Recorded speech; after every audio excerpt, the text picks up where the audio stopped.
Hello दोस्तों, study mood में आपका स्वागत है। बिहार दरोगा नई भर्ती का इंतजार लाखों अभ्यर्थी कर रहे हैं। मेल और फीमेल बढ़ चढ़ कर इस फॉर्म को अप्लाई करते हैं और सरकार भी समय समय आपको ये भर्ती निकालते रहता है। देखिए, इससे पहले आपको 1275 पदों की भर्ती सभी कंप्लीट हो चुका है। अब सभी को पता है कि बिहार पुलिस में बिहार दरोगा का एक ऐसा पोस्ट है जिसके लिए सब लोग चाहते हैं कि मेरा जॉब लगे, यानी अपना सपना सजा कर रखते हैं। लेकिन उसके लिए उतना बेहतर तैयारी भी करना पड़ता है और भर्ती आता है तो लोग फॉर्म के अप्लाई करते हैं, क्या एज होता है उसमें, उसका सिलेबस क्या होता है, ये सभी बातें हम करेंगे। उसके पहले मैं बता दूं कि बिहार दरोगा का इस बार बहुत बड़ा भर्ती आने वाला है। कितने पदों पर आ सकता है, क्या ऑनलाइन भी एग्जाम पॉसिबल है, और क्या ये जो ऑनलाइन एग्जाम होता है फिजिकल होता है, इसमें क्या रिश्ता होता है। यानी ये पहले एग्जाम होते हैं, उसके बाद फिजिकल होते हैं, उसके बाद मेरिट लिस्ट आते हैं, तो इसका क्या आधार होता है, परीक्षा किस पैटर्न पर होता है, ये सभी बातें इस छोटी सी वीडियो में आपको मैं बताने वाला हूं। और कहां से आप तैयारी कर सकते हैं ये भी आपको बता दूंगा। वैसे मैं बता दूं कि mission Rajgir batch study mode के एप्लीकेशन पर चल रहा है, ऑफर चल रहा है, जाकर आप वहां से इनरोल कर सकते हैं। वहां पर सभी अच्छा खासा बुक को खत्म कराया जाएगा, साथ में थ्योरी और वन लाइनर नोट्स भी आपको मिलने वाले हैं। चलिए यहाँ पर मैं आपको बता दूं, उसके बारे में बैच से रिलेटेड मैं अलग से वीडियो लेकर आऊंगा, काफी लड़के बोल रहे थे। लेकिन इसमें मैं बता दूं कि बिहार दरोगा का लगभग 2300 प्लस भर्ती आ रहा है। देखिएगा, आप सभी लोग इससे अपडेट हुए होंगे, लेकिन 2300 प्लस कैसे भर्ती हो गया? ये तो 2000 प्लस भर्ती आने वाला था। देखिएगा, ये 2000 प्लस जो भर्ती आने वाला था, ये कुछ महीने पहले ही आने वाला था, लेकिन बीच में 65% जो आरक्षण वाला मामला आकर आ गया, वो फंसा दिया था, रोस्टर वाला मामला। देखिए, रोस्टर क्लियरेंस होने के बाद ही तो आपके भर्ती आता है ना। आप देखिएगा, ये चीज देखिए, इसे समझने की कोशिश कीजिए। आपके जो दरोगा का भर्ती निकालता है वो बीपीएसएससी निकालता है, और बीपीएसएससी भी परिवर्तन करना चाहिए। बीपीएसएससी को बहुत से ऐसे परिवर्तन, जैसे कि आपको एग्जाम के लिए कैलेंडर जारी कर दे, अगर हो सके तो एग्जाम डेट बता दे आपको कि इस डेट में मैं एग्जाम ये भर्ती का कंडक्ट करा सकता हूँ, या ये भर्ती ये महीने में आ सकता है। कम से कम इतना अगर जागरूकता ला देता है तो लड़के उसको डायरेक्शन में तैयारी करेंगे, यानी उनके पास समय कितना है ये आपको पता चल जाता है। ठीक, तो अपना दिशा भी तय कर लेंगे। अब यहाँ पर ये चीज है कि इनको भी आंसर की क्वेश्चन पेपर और बुकलेट देना चाहिए, ऑब्जेक्शन देना चाहिए, जिससे जो लड़के बहुत से पॉइंट पॉइंट के लिए लड़के इसमें मेरिट लिस्ट से बाहर होते हैं, पता भी तो चलना चाहिए आयोग आंसर क्या मान रहा है। चलिए, आज का जो मुद्दा है यह है कि बिहार पुलिस में जो दरोगा का पोस्ट है उसमें कैसे फॉर्म अप्लाई होता है और कितने पोस्ट आ सकते हैं। इससे पहले आप देखिए कि मुख्यमंत्री ने कानून व्यवस्था की समीक्षा की थी, इसके लिए बैठक हुआ था और बताया गया था 1.22 लाख पुलिस कर्मियों की बहाली होगा। अभी देखिएगा, 2 दिन पहले का ही ये चीज है, और ये बैठक में बताया गया था, मुख्यमंत्री ने खुद बुलाया था और ये चीज बताया था। साथ में देखिएगा कि आपको ये आपको नोटिस निकल कर आया, यानी कि ये आपको जारी किया गया था, देखिएगा 21/9/2024 को ही। और ये क्या क्या इसमें दिशा निर्देश दिया गया बैठक होने के बाद, यानी मुख्यमंत्री गृह विभाग के अंतर्गत ही आप लोग आएंगे, तो बैठक किया गया था। उसमें क्या क्या, सबसे पहला देखिए, विधि व्यवस्था सरकार की सुरक्षा प्राथमिकता है, अपराध नियंत्रण में किसी प्रकार की कोताही नहीं होनी चाहिए। तो अपराध नियंत्रण तब होगा जब भर्ती भी आपको अच्छा खासा होगा, यानी कि पुलिसकर्मियों की बहाली तेजी से की जाए। यानी देखिए, साथ साथ देखिए दूसरे नंबर पर लिखा हुआ है कि पुलिसकर्मियों की बहाली तेजी से की जाए, पुलिस भर्ती में महिलाओं के लिए निर्धारित 35% आरक्षण सीटों की रिक्तियां जल्द पूर्ण की जाए। यानी 2025 तक देखिएगा कि 2020 में ही यह टारगेट सेट किया गया था कि कम से कम 2025 तक हमको क्या कर लेना है कि 35% दरोगा में भी, यानी पुलिसकर्मी में, ओवरऑल पुलिसकर्मी में देखा जाए और ओवरऑल अलग अलग जो पोस्ट में, तो 35% आपको लगभग लड़कियों को लेना है। इसलिए इस बार भी भर्ती की संख्या बढ़ाया जा रहा है। आप देखिएगा, इस बार फिर 21,391 कांस्टेबल की भर्ती कंप्लीट हो रहा है, 1275 दरोगा की भर्ती कंप्लीट हुआ है। तो इस बार भर्ती की संख्या इसलिए भी बढ़ाना जरूरी है क्योंकि इसमें सार्जेंट का भी पोस्ट है। वो तो दरोगा 2000 का आपको अनाउंस किया, तो इसमें सार्जेंट का भी पोस्ट जुटेगा। तो 2000 प्लस दरोगा और सार्जेंट पोस्ट अगर जुटाएगा तो ये 2300 प्लस पोस्ट जा रहा है। कहीं कहीं 2346 लोग बता रहे हैं, कहीं कहीं कुछ बता रहे हैं, लेकिन हकीकत यही है कि जो ऑफिशियल डाटा आएगा वो बीपीएसएससी ही आपको जारी करता है और नोटिफिकेशन के थ्रू जारी किया जाता है। आप देखिएगा, ये नीतीश कुमार जी के जो आपको जनता दल है उनके द्वारा भी बताया गया था कि 1,22,703 पदों पर जल्द होगी पुलिस की बहाली। लेकिन इतने पदों पर आपको कांस्टेबल भी है, दरोगा भी है, एएसआई भी है, और ये जो पद बताए जाते हैं 1,22,000, ये ऐसे पद हैं जिनको बैलेंस करने के लिए, यानी पुलिसकर्मियां जो है, कितने लोगों पर कितना पुलिसकर्मी है, उस स्थिति में बिहार की स्थिति एकदम नीचे है, उसको बैलेंस करने के लिए सेंट्रल गवर्नमेंट के जैसा आपको ये भर्ती निकाला जाता है। उसमें आपको बताया गया था, आप देखिएगा नीचे, आप देखिए एक न्यूज़पेपर में आया था खुशखबरी, बिहार में नौकरी पाने का शानदार मौका, 20,000 कांस्टेबल की भर्ती, यानी 20,000 प्लस ही कांस्टेबल की भर्ती रहेगा, यानी लगभग 21,000 के करीब रहेगा कांस्टेबल। जब ये कांस्टेबल क्लियर होता है तो 21,391 दरोगा की भर्ती जल्द आएगा, क्योंकि 1275 दरोगा क्लियर हो चुका है। 2,000 सब इंस्पेक्टर, तो सब इंस्पेक्टर के साथ साथ देखिएगा सार्जेंट का भी पोस्ट आता है, और दोनों का सेम ही परीक्षा होता है, बस कट ऑफ में थोड़ा बहुत अंतर हो जाता है। यहाँ पर भी ये चीज दिया हुआ है कि देख सकते हैं कि डीआईजी ने बताया है कि 20,000 के करीब सिपाहियों की नियुक्ति का प्रस्ताव है और फिर 2,000 सब इंस्पेक्टर की नियुक्ति होगी। इन भर्तियों के लिए प्रक्रिया शुरू कर दी गई है। तो प्रक्रिया भी शुरू कर दिया गया है। अब देखिए गिने चुने ही आपको दिन बचे हुए हैं और इसी दिन में आपको ये भर्ती देखने को मिलेगा। तो आप तो समझ गए होंगे कि कांस्टेबल की भर्ती आ रहा है। आपके पास क्या मौका है? आप अपना एनसीएल और ईडब्ल्यूएस कंप्लीट कर रखिएगा, डॉक्यूमेंट्स अपने तरफ से कंप्लीट कर रखिएगा, क्योंकि इसके चलते बाद में छूट नहीं मिलने वाला है। अब ये मैं बता देता हूं आप लोगों को कि बाद में इधर-उधर बेचैनी नहीं। ईडब्ल्यूएस जो कि 10% इकोनॉमिकल वीकर सेक्शन होते हैं, जो कि जनरल के अंतर्गत जो आते थे उनको 10% का जो आरक्षण मिला था। साथ में देखिएगा जो आपको ओबीसी वाले हैं, जिसे बिहार में बीसी 1 बीसी सेकंड है, वो वाले एनसीएल बनवा लीजिएगा, तभी जाकर आरक्षण की सुविधा आप उठा सकते हैं। अदर स्टेट वालों को कोई जरूरत नहीं है कुछ भी। तो यहाँ पर देखिए जो भी भर्ती आएगा वो 2300 प्लस पर होगा, यानी 2300 प्लस प्लस अच्छा खासा सीट कहलाता है। और आप सभी को पता होना चाहिए कि इससे पहले 1275 सीट पर आपको बहाली हुआ है एसआई का, उससे पहले 2223 1213 माफ करना 2213 पदों पर एसआई का भर्ती हुआ। इससे पहले उससे पहले देखिएगा 2446 आपको पदों पर भर्ती हुआ था और उससे पहले 1717 पदों पर 2017 से जो स्टार्ट किया गया ये आपको भर्ती कंडक्ट कराए गए। मुख्यतः जो बड़े बिहार दरोगा का है 2017 से लेके मैंने अभी तक आपको बता दिया, यानी कि 2017 में 1717 जो बड़ा इसमें बदलाव इसलिए क्योंकि इसका केस गया था हाईकोर्ट में, तो कट ऑफ जारी करने के लिए बात उठाया गया था। फिर 2446 पदों का भर्ती हुआ था, उसके बाद देखिएगा 2213 पदों का भर्ती हुआ था और फिर जाकर 1275 आया है। अभी 2300 कुछ पदों पर आपको बहाली देखने को मिलेगा, क्योंकि ट्रेनिंग देने का भी कैपेसिटी बढ़ा लिया गया है ना, तो ट्रेनिंग देने की कैपेसिटी बढ़ा लिया गया है। सीट अपने आप ही खाली है। हर साल देखिएगा 5 से 6,000 जो पुलिसकर्मी है रिटायर हो रहे हैं, तो उनको भी बैलेंस करना है। कॉन्ट्रैक्ट पर कितना रखा जाएगा? ठीक, तो ये चीज को ध्यान में रखते हुए आप देखिएगा कि 2300 में अपना स्थान बनाना है, तो आपको ये भी पता होना चाहिए कि हम फॉर्म अप्लाई करेंगे तो कौन इसमें फॉर्म अप्लाई कर सकते हैं। तो सबसे पहले आपको इंडियन इंडियन तपेबे की है, मेल या फीमेल जो भी जो आप होंगे, अभ्यर्थी की शैक्षणिक योग्यता जो होनी चाहिए, कट ऑफ डेट देखिए जो 1275 में था वो 1 अगस्त 2023 था। तो 2024 में भर्ती आएगा, तो मुझे लगता है कि जब 2024 में भर्ती आ रहा है तो उसमें आपको 1 अगस्त 2024 देगा, क्योंकि इसी समय के करीब आपको भर्ती आता है। तो आप हिसाब से लगा लीजिए, क्योंकि इसमें आपको ट्रेनिंग में भी काफी समय लगता है। तो इसमें स्नातक चाहिए, यानी किसी भी स्ट्रीम से आप ग्रेजुएट होना चाहिए। कट ऑफ डेट तय होगा, उसके पहले आपको ग्रेजुएट होना जरूरी होता है। ठीक है, उम्र की सीमा जो किया जाता है इस आपको देखिएगा इसी कट ऑफ डेट के अनुसार किया जाता है। और वो कहाँ से किया जाता है, तो वो तुम्हारा फॉर्म अप्लाई करोगे और 10th का जो सर्टिफिकेट होगा उसके अनुसार मिलाया जाता है कि आपकी उम्र कितना है। ये नहीं कि घटा बढ़ाकर अपने मन से लिख दोगे तो दिक्कत हो जाएगा। फिर आप देखिएगा कि अभ्यर्थी की उम्र यहाँ पर देख सकते हैं कि 1/8/2023 को मैट्रिक अथवा उस समक्ष प्रमाण पत्रों से की जाएगी। अगर अनारक्षित है, यानी कि यूआर में आते हैं, अदर स्टेट वाले हैं, तो उनको मिनिमम चाहिए आपको 20 साल और महिलाओं के लिए भी मिनिमम चाहिए 20 साल, अधिकतम 40 साल तक यहाँ पर दिया हुआ है। ये जो दिया हुआ है ये किसके लिए दिया हुआ है? ये जो आपको 1275 भर्ती आया था उसके लिए है। ठीक है, फिर पिछड़ा वर्ग अत्यंत पिछड़ा वर्ग के लिए आपको यहाँ पर दिया हुआ है, जैसे कि पिछड़ा वर्ग अत्यंत पिछड़ा वर्ग के पुरुष और महिलाओं के लिए न्यूनतम जो आयु चाहिए 20 वर्ष न्यूनतम चाहिए और 40 अधिकतम। अनुसूचित जाति अनुसूचित जनजाति के पुरुष और महिलाओं के लिए या थर्ड जेंडर के लिए कितना चाहिए? 20 वर्ष मिनिमम और अधिकतम 42 वर्ष। बिहार में वैसे सरकारी सेवकों को उच्चतर वेतनमान सेवा संग्रह में जाने के लिए, यानी अपने जो कम होंगे उस ऊपर लेवल, ये 6 का जॉब है तो लेवल 6 में जाने के लिए अधिकतम 5 साल की छूट दी जाती है। असैनिक पदों पर नियुक्त भूतपूर्व सैनिकों को अधिकतम आयु सीमा में 3 वर्ष का आपको प्रतिरक्षा सेवा में बिताई गई है और जो भी है इनको भी आपको इसमें छूट दिया जाता है।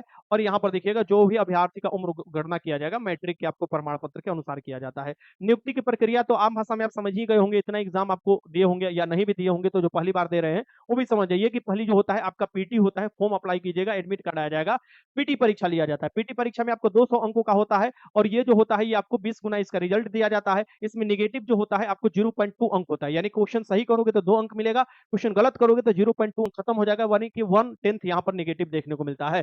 देखिएगा कि इसमें 100 क्वेश्चन होते हैं, 2 घंटे आपको समय मिलता है, इसमें क्वेश्चन बनाना भी है, ओमर शीट रंगना पड़ता था। 30% आपको कब 30% से कम कट ऑफ नहीं जाएगा, यानी कि पासिंग जो स्कोर है 30% इससे कम नहीं जाएगा। 20 गुना आपको मेंस के लिए बुलाया जाता है, यानी मेंस में जो आएगा वो 2 पेपर देगा। सबसे पहले हिंदी का पेपर होता है, उसके बाद जीके का पेपर होता है। हिंदी पेपर क्वालीफाई होते हैं और आपको जीके जो होते हैं, मतलब कि जो समान वाला पेपर होता है, समान अध्ययन वाला, उसमें आपको मेरिट बनता है। दोनों में डिफर है, पीटी और मेंस दोनों में डिफर है। मैं अलग-अलग सिलेबस भी आपको लाऊंगा पूरा डिटेल के साथ कि क्या पीटी में है, क्या मेंस में है। इसमें बताऊंगा तो आपको थोड़ा लंबा बन जाएगा वीडियो, इसलिए ये समझिए। पीटी जो होता है उसमें करंट अफेयर आपको एक्स्ट्रा देखने को मिलते हैं, यानी कि करंट अफेयर का आपको वेटेज बढ़ाता है। वही अगर देखा जाए मेंस में तो वहाँ रीजनिंग मैथ का वेटेज बढ़ा देता है। साइंस दोनों में बराबर होता है, इस बात को ध्यान में रखिएगा। 1-2 का अंतर अगर दिखाई देता है तो उसमें ज्यादा मत दीजिए। मेंस में थोड़ा-सा डिप चला जाता है, लेकिन मेंस में जैसे ही डिप जाता है, जिसका कांसेप्ट क्लियर है, उसके लिए आसान क्वेश्चन हो जाता है। पीटी में थोड़ा फैक्चुअल पूछता है। ये सभी आपको अंतर मैं बताऊँगा कैसे आप तैयारी कर सकते हैं। मेंस में 2 पेपर होते हैं, एक पेपर तो हिंदी का, तो जो क्वालीफाइंग है अपने आराम से तैयारी कर लीजिएगा। उसमें 30% मिनिमम लाना होता है और आपको जो सेकंड पेपर होता है, सेकंड शिफ्ट में, वो आपको होता है सामान्य अध्ययन वाला, जिस पर मेरिट बनता है। 100 क्वेश्चन पूछे जाते हैं, 2 घंटे का समय होता है और इसको बनाकर गोला रंगना होता है, तक जो एग्जाम होते आ रहे हैं। दोनों चरणों में देखा जाए तो हिंदी क्वालीफाई होता है, क्योंकि आपको मेंस की बात करें तो 2 एग्जाम जो होते हैं, फिर आपको हिंदी क्वालीफाई होता है, लेकिन दूसरे पर मेरिट बनता है। मेरिट मतलब मैक्सिमम स्कोर करने की जरूरत होती है, क्योंकि मेंस का जब रिजल्ट आता है, तो मेंस के 6 गुना, यानी कि जितने लड़के हैं उसको 6 गुना पास किया जाता है फिजिकल के लिए। फिजिकल पास हो जाएगा, उसके बाद रिटेन के जो मेंस वाला है, आपको सेकंड पेपर, उस पर मेरिट बनता है। और दोनों में, पीटी में ही या मेंस में, दोनों में 0.2 अंक जो होता है, ये आपका नेगेटिव होता है। 0.2 अंक कहने का मतलब कि अगर 2 अंक मिलता है, क्वेश्चन सही करोगे तो 2 अंक, एक क्वेश्चन अंक मिलता है, तो इसका आपको 0.2 अंक जो मिलेगा, गलत करोगे तो क्या हो जाएगा, 1/10 हो जाता है। यानी एक क्वेश्चन का क्या होता है, नेगेटिव 1/10 होता है। इस बात को ध्यान में रखें, इसलिए मैक्सिमम से मैक्सिमम क्वेश्चन लोग करने की कोशिश करते हैं इसमें अपना सफल होने के लिए। तो यहाँ पर सभी चीजें ये दिया हुआ है, इसे भी आप लोग देख लीजिएगा। मुख्य परीक्षा बहुत चैलेंजिंग परीक्षा होता है, इस बात को ध्यान में रखिएगा। इसकी तैयारी आपको बेहतर करना पड़ता है। देखिए, स्टडी मोड एप्लीकेशन पर जाइएगा, ऐप, वहां पर जाइएगा तो मिशन राजगीर कर बैच है, वहां पर आप देखिएगा कि उसमें मैं आपको घटना चक्र भी, प्रीवियस ईयर का क्वेश्चन भी, वन लाइनर थ्योरी, ये सभी प्रैक्टिस जो होगा आपको, सभी क्वेश्चन वहां पर मैं आपको कराते रहूंगा। यानी कि लगभग 2 से 3 घंटा का आपको डेली बैच चलेगा। जो कि आप अच्छा तैयारी करना चाहते हैं, पीटी निकालना चाहते हैं, तो वहां से आप जाकर ज्वाइन कर सकते हैं। बाकी अगर आप सेल्फ स्टडी भी कर रहे हैं, कहीं पर भी पढ़ रहे हैं, खुद से भी पढ़ रहे हैं, तो बहुत आसान है निकालना, क्योंकि मैं सेल्फ स्टडी से ही 3 बार इस एग्जाम को क्वालिफाई किया हूँ, सेल्फ स्टडी से। किसी की कोई जरूरत नहीं है, तो आप भी कर सकते हैं। अगर आपको, देखिए, तैयारी जो भी होता है, कोई भी एग्जाम की तैयारी कीजिए, आपको अपने ऊपर विश्वास रखना पड़ता है, अपने मटेरियल के ऊपर विश्वास रखना पड़ता है, और रिवीजन आपको निरंतर चाहिए, बीच में गैप नहीं चाहिए होता है, ठीक। तो आप देखिएगा, एक एग्जाम निकालेगा, हर एक एग्जाम निकालते चले जाइएगा, लेकिन अभी आपको टारगेट किस पर करना है, पीटी पर। भले मेंस का सिलेबस उसके साथ खत्म हो रहा है, लेकिन पीटी बहुत जरूरी होता है, क्योंकि बहुत से लोग मेंस निकाले हुए हैं, मेरिट में छठे हैं, उनका कभी पीटी भी नहीं निकलता है। कभी कभी देखिएगा, कभी नहीं, कभी कभी नहीं निकलता है। बहुत से ऐसे लड़के हैं, मिले भी हमसे। तो वैसे में आपको क्या करना चाहिए कि अभी पीटी पर ध्यान देना चाहिए, क्योंकि पीटी में ज्यादा समय मिलने वाला है नहीं। और पीटी में क्वालिफाई कीजिए, उसके बाद 2 से ढाई महीना मिलता है, उसमें मेंस में इतना जोर तरीके से लग जाइए कि मेंस को एकदम फाड़ कर रख दीजिए, यानी कि अच्छा स्कोर कर दीजिए। बाकी प्रैक्टिस के ऊपर ही डिपेंड करता है, ज्यादा से ज्यादा क्वेश्चन प्रैक्टिस कीजिए, 20,000, 25,000, 30,000 तक क्वेश्चन प्रैक्टिस कर लीजिए। डिफरेंट डिफरेंट टाइप का क्वेश्चन, डिफरेंट डिफरेंट सब्जेक्ट से जाकर मजा आएगा आपको। क्वेश्चन कोई भी ऐसा नहीं लगेगा कि हार्ड है, कॉन्सेप्ट के साथ साथ फैक्चुअल भी आपको क्लियर होना चाहिए। चलिए, 2-3 बात मैं यहाँ पर 2-3 बात और आप लोगों को समझा देता हूँ, यहाँ समझने की कोशिश कीजिए कि क्या रिटेन एग्जाम जो है, यानी कि बिहार दरोगा का, वो ऑनलाइन हो सकता है। अभी देखिएगा, कुछ दिन कैबिनेट जो आपको डिसीजन दिया था, उसमें बताया गया था, 2 चीज बताया गया था कि सबसे पहले ये जितने एग्जाम है, जैसे बीपीएससी, बीपीएसएससी, अब बिहार एसएससी, ये 2 एग्जाम कराए, पीटी और मेंस। तो पीटी और मेंस तो कराता ही है, साथ में ये बताया गया था कि मेंस जो होगा वो पटना के करीब होगा। तो दरोगा का एग्जाम पटना के करीब ही होता है। अब देखिएगा, मेंस का जितने भी एग्जाम होता है, पटना के करीब ही होता है, सेंटर मिल जाता है। फिर देखिएगा, तीसरा जो है कि ये लोग कोशिश करें ऑनलाइन एग्जाम लेने के लिए भी, यानी एग्जाम अब ऑनलाइन ऑफलाइन दोनों हो सकते हैं। पहले नहीं नहीं नियम था, पहले ऑनलाइन का नहीं था, ऑफलाइन का था, लेकिन कैबिनेट ने डिसीजन दिया कि ऑफलाइन भी के साथ साथ ऑनलाइन एग्जाम आपका हो सकता है। तो बिहार एसएससी अपना ऑनलाइन लेने जा रहा है। तो ऐसा चीज नहीं है। बिहार दरोगा के चेयरमैन के एस द्विवेदी ने भी एक बार बताया था कि हम, अगर आता है ऐसा चीज, हम लोग के पास मिल जाता है संसाधन, तो हम लोग ऑनलाइन एग्जाम लेने की कोशिश करेंगे। सभी लोग ऑनलाइन की तरफ मूव कर रहे हैं, तो ऐसा चीज नहीं है कि नहीं कंडक्ट कराया जा सकता है। डिपेंड करता है आयोग कितना तत्परता से उसे लेता है और कितना अच्छे तरीके से उस एग्जाम को कंडक्ट करा पाता है, क्योंकि आजो दिन आपको पता चलता है कि इसमें पारदर्शिता पर सवाल उठते रहते हैं। अब बिहार बिहार जो दरोगा का भर्ती करा रहा है, इतना बड़ा भर्ती है, लेवल 6 का भर्ती है, 2 स्टार लगते हैं, दोनों कंधे पर 2-2 स्टार लगते हैं। बड़ा सीरियस जॉब होता है, केस लिखना पड़ता है। तो कम से कम इनमें इतना जरूर होना चाहिए कि एग्जाम जो मेंस में होता है वो नहीं देखने को मिले। यानी मेंस में जो अगल-बगल बैठकर लोग बात करने लगते हैं, वो थोड़ा गलत लगता है कि यार इतना बड़ा लेवल का एग्जाम देने जा रहे हैं। तो फिर ऐसा चीज नहीं होना चाहिए, ठीक। ये चीज में बदलाव होना चाहिए। क्वेश्चन पेपर आपको मिलना चाहिए, ऑब्जेक्शन के लिए कम से कम आपको मिलना चाहिए कि आप क्या आंसर मान रहे हैं, लड़के का आंसर मान रहे, डिफर हो जाता है, तो काफी लड़के सही होते हुए भी बाहर हो जाते हैं, ठीक। तो मेरे हिसाब से अगर आप बेहतर तैयारी कर रहे हैं, तो बेहतर बुक लिस्ट भी होना चाहिए। बुक लिस्ट पर मैं अलग से वीडियो लेकर आऊंगा। लेकिन आपके पास ये मत समझिए कि मेरे पास 6 महीना समय है, 8 महीना समय, नहीं भैया। आपके पास मैक्सिमम से मैक्सिमम पीटी एग्जाम होने में 2-3 से लेकर 4 महीना यही समय है। मैक्सिमम 3 से लेकर 3.5 महीना तक समय है। इसी समय में आपको क्या करना होगा, करंट अफेयर, साइंस और भी जो सब्जेक्ट होगा, उसका एक कॉन्सेप्ट के साथ साथ फैक्ट भी मजबूत करना होगा, क्योंकि मुझे पता है कि मैक्सिमम स्कोर पहले भी, मैक्सिमम लोग पहले भी आपको एग्जाम दिए रहते हैं। बहुत कम ऐसे लोग होते हैं नए नए में आते हैं, लेकिन आते हैं। जैसे कि इस बार 6.5 लाख के करीब लोग थे। हो सकता है कि इस बार काफी ज्यादा इंतजार कर रहे लड़के शिद्दत से, तो वो बढ़ेगा संख्या, तो भाई कंपटीशन भी बढ़ेगा। जैसे कटअप बढ़ रहा है, कटअप पर एक अलग वीडियो आ जाएगा कि कैसे कैसे कटअप बढ़ ही रहा है, कम नहीं हो रहा है, बढ़ ही रहा है, ठीक है। लेकिन ध्यान में रखना होगा कि एक आपको सेफ तक जाना होता है, यानी कि अगर 80 तक आप पहुंच जाते हैं, यानी कोई भी सेट लगाते हैं या आप कहीं भी एग्ज़ाम देते हैं 80 तक पहुँच जाते हैं, तो आप सेफ में आ चुके हैं, एक बात समझ लीजिएगा। यानी कि एक सीट आप हमेशा सिक्योर कर लीजिएगा और जैसे-जैसे भर्ती बड़ा होता है, उसका कट ऑफ भी क्या होता है, नीचे ही जाता है क्योंकि भाई उतना गुना लड़कों को लेना होता है। इस हिसाब से आपको तैयारी करना है और ध्यान में रखिएगा दरोगा कैंडिडेट मेंटल रूप से, फिजिकल रूप से भी तैयार होनी चाहिए। ये नहीं कि फिजिकल नहीं निकले, तो वो आपको दरोगा कैंडिडेट नहीं है, भले वो मेंटल रूप से दरोगा कैंडिडेट है, तो फिजिकल के लिए भी तैयार रहिएगा। अगर वर्दी पाना आपका जुनून है, स्टार लगाना जुनून है, तो उस तरीके से तैयारी भी करना होगा और मुझे पूरा भरोसा है, अपना 6 से 8 महीना अगर आप इस फील्ड में दे देते हैं तैयारी में, तो ज़रूर आप सफलता पा लेंगे। 6 से 8 महीना में आपका दोनों स्टार लग जाएगा, इस बात को ध्यान में रखिएगा कंधे पर। तो आपको कुछ बुक लिस्ट होगा सिलेबस को बारीकी से समझना होगा। अब लगातार आपको दरोगा के वीडियो में लाते रहूँगा, एक-एक बारीकी से वीडियो को मैं आपको ज़िक्र करते रहूँगा, कहाँ से कैसे डिफरेंट होते चला गया है, कहाँ से क्वेश्चन उठ रहा है और किस तरीके से आपको तैयारी करने की ज़रूरत है। मुझे पता है कि बहुत से लोग उपहास उड़ाते हैं एक-दूसरे का और बहुत से लोग मेरे बातों पर भी ये कहेंगे कि क्या चीज़ है, क्या एक्सपीरियंस है, तो जाकर पिछला वीडियो देख सकते हैं, जब मेंस का रिजल्ट आया था, तो उससे पता चल जाएगा उनको। बाकी जो बताने वालों को बताया जाता है, जो सोए हैं उनको जगाया जाता है, जो सोने का नखरा कर रहे हैं उनको कैसे तुम जगा सकते हो? तो वो ज़िंदगी भर वैसे ही करते रहते हैं, नखड़ा में ही उनका ज़िंदगी बीत जाता है। मेरे हिसाब से आपका एकदम क्लियरली ये दिमाग में बैठ जाना चाहिए कि भर्ती आ रहा है, मुझे तैयारी करना है और बेहतरीन तैयारी करना है, कहीं से भी करें, लेकिन लगातार मेहनत करते रहें, लगभग 6 से 8 घंटा, 10 घंटा लगातार पढ़ाई करते रहें, यानी बीच में गैप ले लेकर कुछ-कुछ मिनट का, तब जाकर देखिए आपका सफलता ज़रूर सुनिश्चित होगा। एक बात और ध्यान में रखिएगा, अभी रिसेंट समय में सभी आयोग भर्ती निकालेंगे, यानी कि बिहार एसएससी भर्ती निकाल रखा है, बिहार दरोगा अपना भर्ती निकालेगा, बिहार पुलिस निकालेगा, बिहार सचिवालय सहायक भी आ रहा है। सभी भर्ती आएगा, सभी का डिफरेंट टाइप का सिलेबस है। आप लोग ये सोचते होंगे सबका सेम है, नहीं, किसी में रीजनिंग ज़्यादा है, किसी में साइंस ज़्यादा है, किसी में मैथ ज़्यादा है, तो सबका डिफरेंट टाइप का, किसी में फिजिकल है, किसी में फिजिकल नहीं है, किसी में प्रैक्टिस ज़्यादा मायने रखता है, किसी में क्वेश्चन ज़्यादा बनाना मायने रखता है, किसी में फास्ट प्रैक्टिस मायने रखता है। ये सभी को समझना चाहिए आपको कि हम जो तैयारी कर रहे हैं, आखिर क्यों एक एग्ज़ाम को देते हैं तो निकल जाता है, दूसरा नहीं निकलता है, ये बहुत बारीकी से समझने की ज़रूरत होगा, ठीक? बिहार एसएससी भी सचिवालय सहायक निकालेगा, उसमें भी लाखों अभ्यर्थी फॉर्म अप्लाई करेंगे, दरोगा वाले सभी। लेकिन उसका एकदम डिफर हो जाता है बिहार दरोगा से क्योंकि उसमें 75 कम से कम मैथ और रीजनिंग पूछे जाते हैं। इसमें भी बेंच में पूछा जाता है लेकिन उसमें संख्या बढ़ा देता है, समय आपको लिमिट है, अब तो ऑनलाइन एग्ज़ाम करेगा सबका आप देख ही रहे हैं। तो मेरे हिसाब से सबके लिए आपको तैयार रहना होगा, फिजिकल के लिए भी आपको तैयार रहना होगा, मेंटली और फिजिकली दोनों रूप से आपको परिपूर्ण होना पड़ेगा। दरोगा में जाना चाहते हैं तो और तैयारी अभी से करना पड़ेगा आपको क्योंकि 2300 प्लस पोस्ट अच्छा खासा पोस्ट कहलाता है और इस पोस्ट में आपको 1275 वाले जो भी अभ्यर्थी छँटे हैं, वो भी इस बार फॉर्म भरेंगे, वो भी अपना दावेदारी पेश करेंगे। तो भाई आपका कॉम्पिटिशन दिन प्रतिदिन बढ़ते जा रहा है। जो 2213 वाले में छँटे थे, वो इनका बहुत से ऐसे लोगों का रिजल्ट आपको 2200 1275 पे पीटी में ही नहीं हुआ था। तो वो भी लोग इस बार पूरा अपना दमखम लगा देंगे 2300 प्लस वाला में, 2300 मतलब 2350 के करीब सीट रहेगा आपका, इसमें लगा देंगे। सार्जेंट का भी सीट है इसमें अच्छा खासा, तो आपको सार्जेंट पोस्ट पहला आपको प्रेफ़रेंस लोग डालते हैं क्योंकि अच्छा जॉब पे बैठने वाला मतलब बैठना मतलब जॉब तो हर जॉबे होता है भैया, जो भी पुलिस का जॉब हो या किसी का जॉब हो, ठीक? जॉब जॉबे होता है, सरकार तुमको पैसा सिर्फ़ बैठने के लिए नहीं दे रहा है। हाँ, कुछ होते हैं कि हम उसमें रहकर तैयारी कर सकते हैं, थोड़ा इधर-उधर जा सकते हैं, सिविल ड्रेस में भी घूम सकते हैं, कुछ होते हैं कि ड्रेस में ही हम जा सकते हैं, इधर सिविल ड्रेस में नहीं जा सकते हैं, काफ़ी ज़्यादा ज़िम्मेवारी भी आ जाता है। ये डिपेंड करता है कि आप किसका आप पोस्ट को प्रेफ़रेंस ज़्यादा दे रहे हो और वो उतना नंबर ला रहे हो कि नहीं ला रहे हो, ठीक?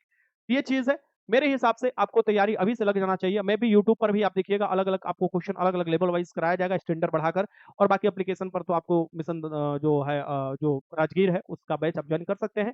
मिनिमम फ़ी रखा गया है कि जब ज़्यादा से ज़्यादा लोग उसमें जॉइन कर पाएँ और मटेरियल का फ़ायदा उठा पाएँ क्योंकि उसमें मैक्सिमम मैं कोशिश करूँगा कि मटेरियल बनाकर और उसमें बेस्ट तरीके से आपके सामने रखा जाए कि आप निकाल कर भी उसे पढ़ सकते हैं या कहीं बैठे-बैठे भी अपना कोशिश कीजिएगा पढ़ने के लिए। साथ में टेस्ट आपको मैं तो जिस तरीके से उसमें कराऊँगा उसका अलग वीडियो लेकर आऊँगा कि उसमें किस तरीके से कराया जाएगा। लेकिन अभी ऑफर चल रहा है जितना जल्दी हो सके जॉइन कीजिए। अगला जो वीडियो आएगा लिस्ट पर आएगा, ज़रूर कमेंट कर बताइए किस टाइप का आप वीडियो चाह रहे हैं। वीडियो अच्छा लगा तो लाइक कीजिएगा। नई भर्ती जल्दी देखने को मिलेगा कुछ ही दिनों में। वीडियो देखने का बहुत-बहुत धन्यवाद। जय हिंद।